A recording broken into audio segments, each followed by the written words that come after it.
on s'attache quand même les mains pour ne pas donner le contrat à n'importe qui. Merci. Merci, M. Paquet. M. Maxime Saint-Laurent-Laporte.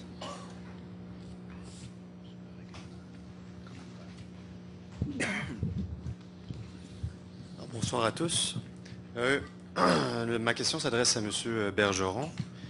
En 2011, vous étiez positionné assez clairement en faveur du projet dérogatoire d'agrandissement de la synagogue de la rue Hutchison, qui a finalement été battu par référendum.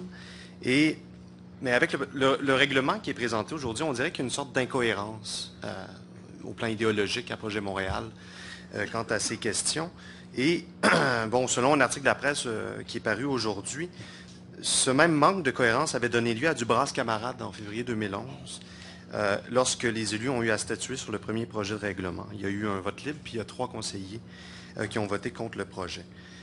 Alors, la première partie de la question, c'est que dire sur cette question de ce manque de cohérence apparent des élus? Et ensuite de ça, comment est-ce que vous vous positionnez, M. Bergeron, par rapport aux accommodements religieux? Quelle est votre vision de la gestion des lieux de culte? Et enfin, est-ce que vous seriez d'accord à ce qu'un règlement identique à celui qui est présenté aujourd'hui pour le plateau Mont-Royal soit appliqué partout à Montréal? Il est clair que je ne répondrai pas à toutes les questions que vous posez. Il faudrait que je construise une théorie générale de la tolérance et de la vie en société. Il n'y a pas eu d'incohérence. On a assumé notre position, nous, en 2011. Le dernier mot en revenait à la population par le biais d'un référendum. La population bloquait le projet en se prévalant de ce droit référendaire. Mais nous, on a assumé nos responsabilités, puis on a la tête haute. Maintenant, par le projet de règlement que le maire Ferrandez présente ce soir, que nous présentons comme conseil, nous continuons d'assumer nos responsabilités au meilleur de nos capacités et de notre compréhension de ce que sont les exigences de la vie dans une société pluraliste où chacun doit minimalement prendre ses aises, mais en tenant compte aussi de la présence des autres. Et concernant la communauté hassidique et celle qui est en cause, nous reconnaissons comme légitime sa présence dans la ville, nous reconnaissons comme légitime l'expression de ses pratiques religieuses, et nous avons le souci que cela se fasse dans le respect des autres communautés composant la collectivité. C'est tout.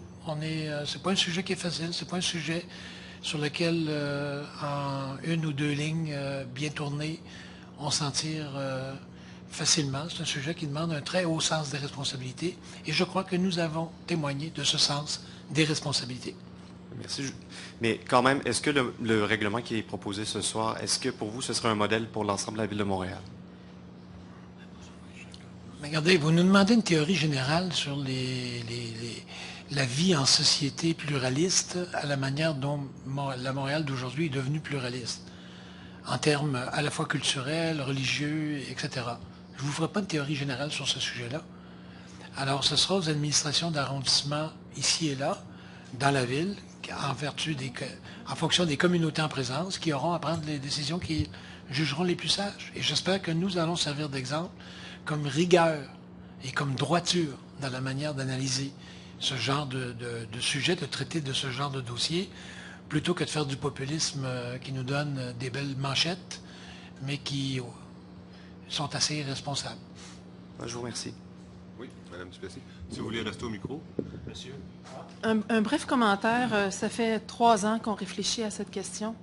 Puis pour ma part, dans la discussion avec mes collègues, ce qui est intéressant, c'est que nos lieux de culte qu'on connaît au Québec, ce sont des cathédrales qui sont loin des maisons, qui ont des parterres, des parvis.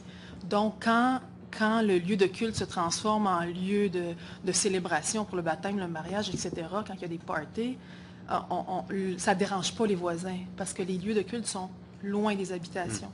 Puis ce qu'on découvre maintenant, c'est que, bon, construire des cathédrales, ça coûte un peu trop cher. Donc les communautés s'installent dans des petits locaux qui jouxtent les maisons ou les commerces, ou commerces en rez-de-chaussée, maisons en diagonale, etc. Et ils font aussi des célébrations de passage à l'âge adulte, baptême, ça a un autre nom, mais bon, etc. Tout ça se passe dans le même lieu, mais qui n'est pas approprié à l'endroit où il est. Donc, on vit des situations de trop de monde sur le trottoir, trop de monde dans la bâtisse, stationnement en double, etc., pour toutes les communautés. Ce n'est pas cette communauté-là plus qu'une autre. Alors, il faut revoir la Comme façon... quoi, c'est assez concret, c'est pas si théorique. On l'a réfléchi, cette puis est-ce que problématique. ça serait bon pour chaque quartier? Probablement que oui, mais nous, on est ici, on ne va pas gérer les autres quartiers, on gère celui-ci, hein, un à la fois. Oui, tout à fait. C'est assez.